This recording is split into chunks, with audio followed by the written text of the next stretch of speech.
King Aegeus of Athens once traveled to Corinth. While he was there, Aegeus met Princess Aethra. Aethra was pledged to be married to a man named Bellerophon, but she was tired of waiting for him to return from Lydia, so she and the King Aegeus secretly got married. Aethra soon became pregnant. If the baby is born a boy, and my eldest nephew finds out, he will kill him. He is very jealous and believes he is the heir to my throne. I must leave now, for your safety. Please don't leave. What will I tell people who the father is? Tell them that it is the god Poseidon.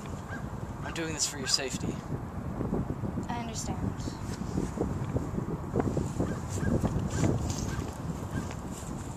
The king left Corinth to return to Athens. He never returned. Princess Aethra had a baby boy and named it Theseus. One day, when Theseus was 14, Aethra asked him if he could move a boulder. He did it easily, since he was very strong and powerful. Underneath the boulder, he found a pair of sandals and a sword with a snake pattern on the blade.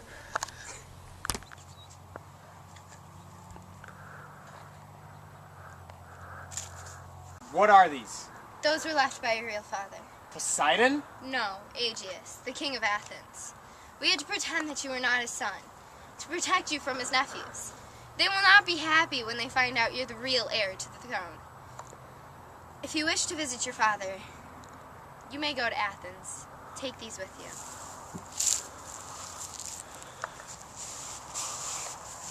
Please be careful, and don't let his nephews know who you really are. I'll see you soon, Mother. Theseus decided he would set out on his journey the next day. So Theseus set out on his journey. While Theseus was traveling on a coast road to Athens, he came upon a giant named Cyrus. Cyrus was barbaric, and he ripped anyone to pieces if they happened to come across him. Theseus attacked Cyrus and threw him senselessly to the ground. He killed the giant with his sword. Theseus continued along the road and came upon the wicked innkeeper known as Procrustes. He only had one bed in his inn. If a traveler was too short, he would put them on a torture device known as the rack that would stretch them out until they were torn in half. If they were too tall, he would cut off their feet. If they were still too tall, he would cut off their head. And if they were just right, he would jump on them and suffocate them with a pillow. Greetings, stranger. You look tired. Why don't you come in for some rest? I will not fall for your tricks, Procrustes. You were a fool for trying to mislead me. Theseus lunged at Procrustes and beat him down. Now King Aegeus has recently been remarried. He had married a witch named Medea.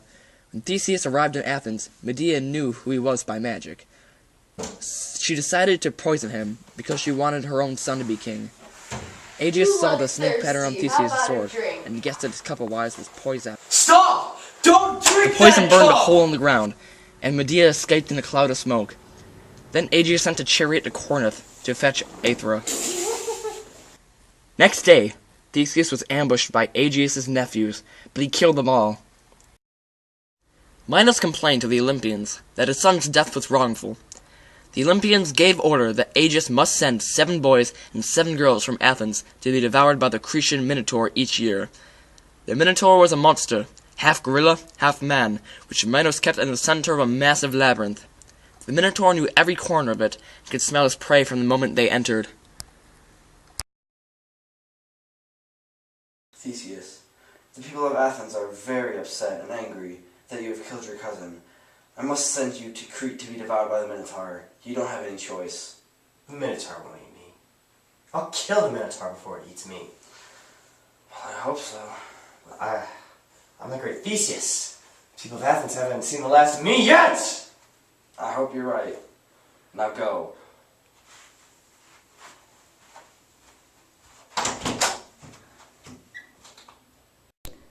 Wait! Theseus! Before you go, I must tell you. The ship to Crete will have black sails. If you are successful in killing the Minotaur, raise the white sails. Now go.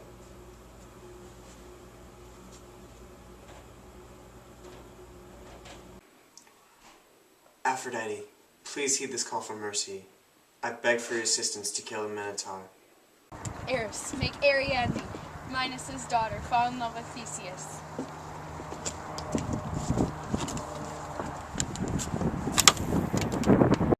I too took an arrow to Oh, thank you, ma'am. alcohol.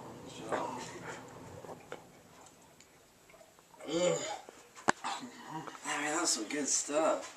Oh, you feel alright, man? I'm feeling. Oh, man, what's wrong with you? I don't know.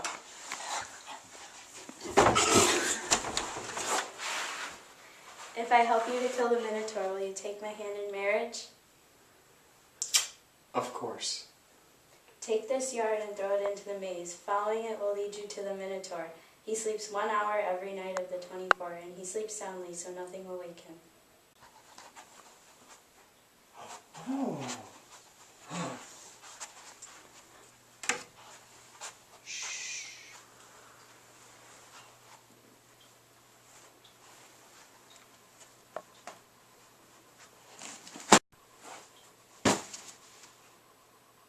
Theseus soon landed on the island of Naxos, needing food and water. He laid Ariadne down on the beach while he searched for food. Theseus! Who is that? It is I, Dionysius, the woman resting on the beach. She shall be mine. If you disagree, I will destroy Athens by sending its people mad! Little you did shall have Dionysus know, Theseus had no true feelings for Ariadne. Hey there. You know, marrying a god is way better than marrying a mortal. Then I shall marry you.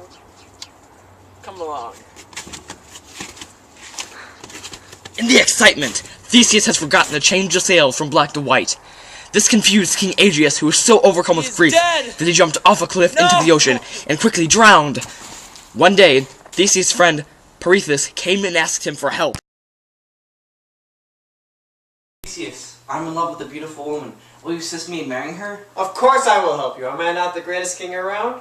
Look what I did to the Minotaur. Who is this woman? She is Persephone, Demeter's daughter. Are you serious? She is already married to Hades, god of the damned. Well, I realized that, but she loathes Hades. She wants children and cannot bear children with the god of the dead. This sounds like a dangerous adventure. Are you not the greatest and bravest king alive? I am. Then what are we waiting for? Let's go. They gathered their equipment and set off to Tartarus by the side entrance. Having given the guard dog Cerberus cupcakes coated in poppy juice, the dog was quickly asleep. Pirithous rapped on the entrance to Hades' palace. Hades! Hades! Hades! Hades! Hades! Who are you mortals and what are you doing here? I am Theseus, the bravest king of the lands, and my companion Pirithous thinks he deserves Persephone. Well, it may be true, Persephone hasn't been exactly pleased with me. I might even let her go, if you promise to treat her well. Shall we discuss this quietly? Please, sit down on the bench. The two sat down, but the bench Hades offered was a trap. They became part of the bench, not being able to escape without tearing away their own bodies. My poor fools, you are here for all the times! No! No! Curses!